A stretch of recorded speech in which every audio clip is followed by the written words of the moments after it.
Hello and welcome to day 1 of our 62-day journey into the world of low-level design. I'm really excited you are here.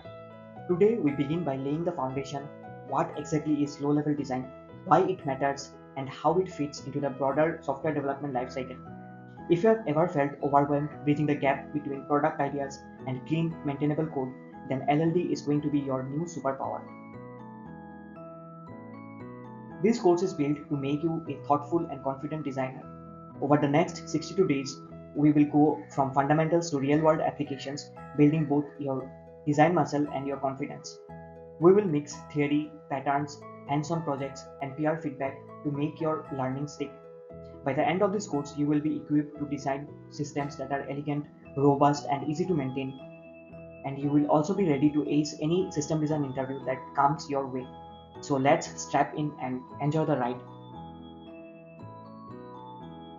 So what is low-level design? Think of it as the bridge between the high-level vision and the working code.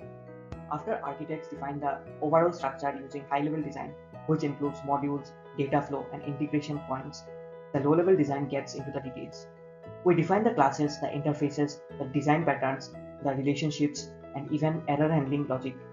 This is where you go from abstract concepts to actual building blocks of a system.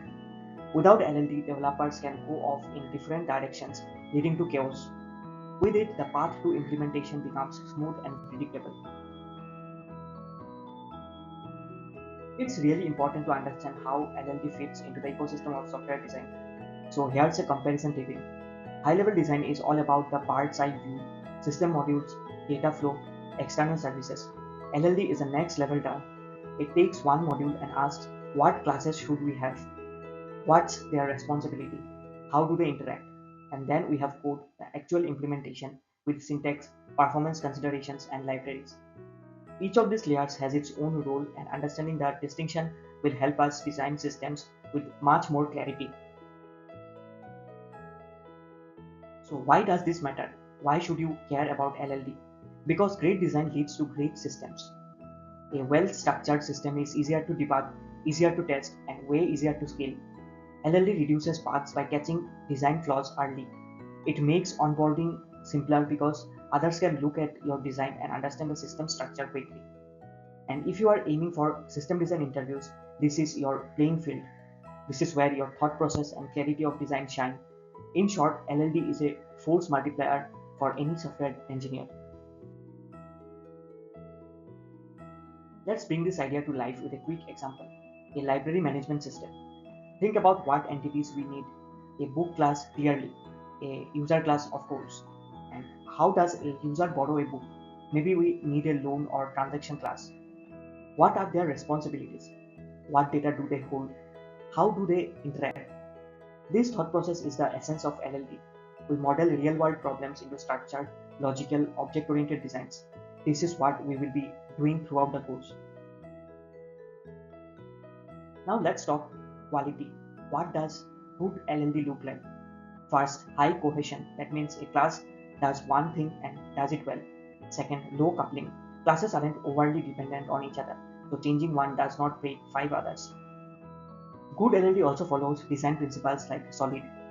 It's modular, testable, and easy to extend or refactor. You don't want to write code that works today but breaks tomorrow when a new requirement comes in. A good design anticipates change and handles it gracefully. Here's a key insight. LLD isn't just a technical skill, it's a mindset. When you are given a requirement, don't rush into coding. Pause, think, ask questions. What are the responsibilities? What changes might come later? How will this scale? How can I make this testable?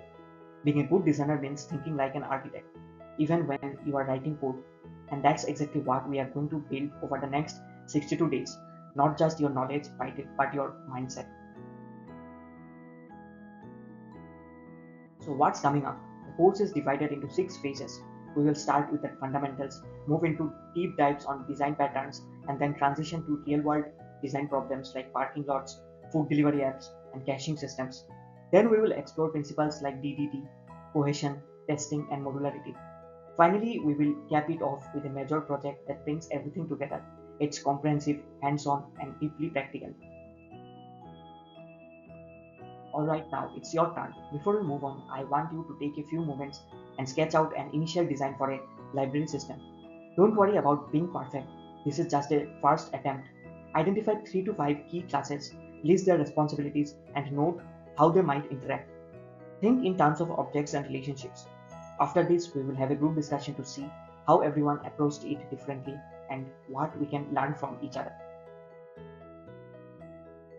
At the end of today's session, I would like you to submit two things. First, your rough LLD for the library system, just a sketch or list of classes and their roles. And second, a short reflection. Based on what we talked about, what does LLD mean to you right now? This will be a great way to capture your baseline.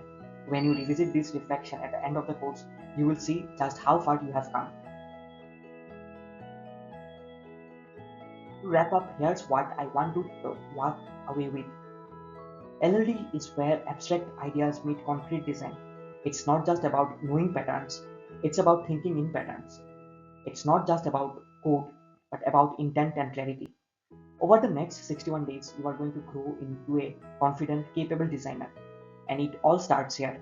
Great job today, and I will see you in the next session.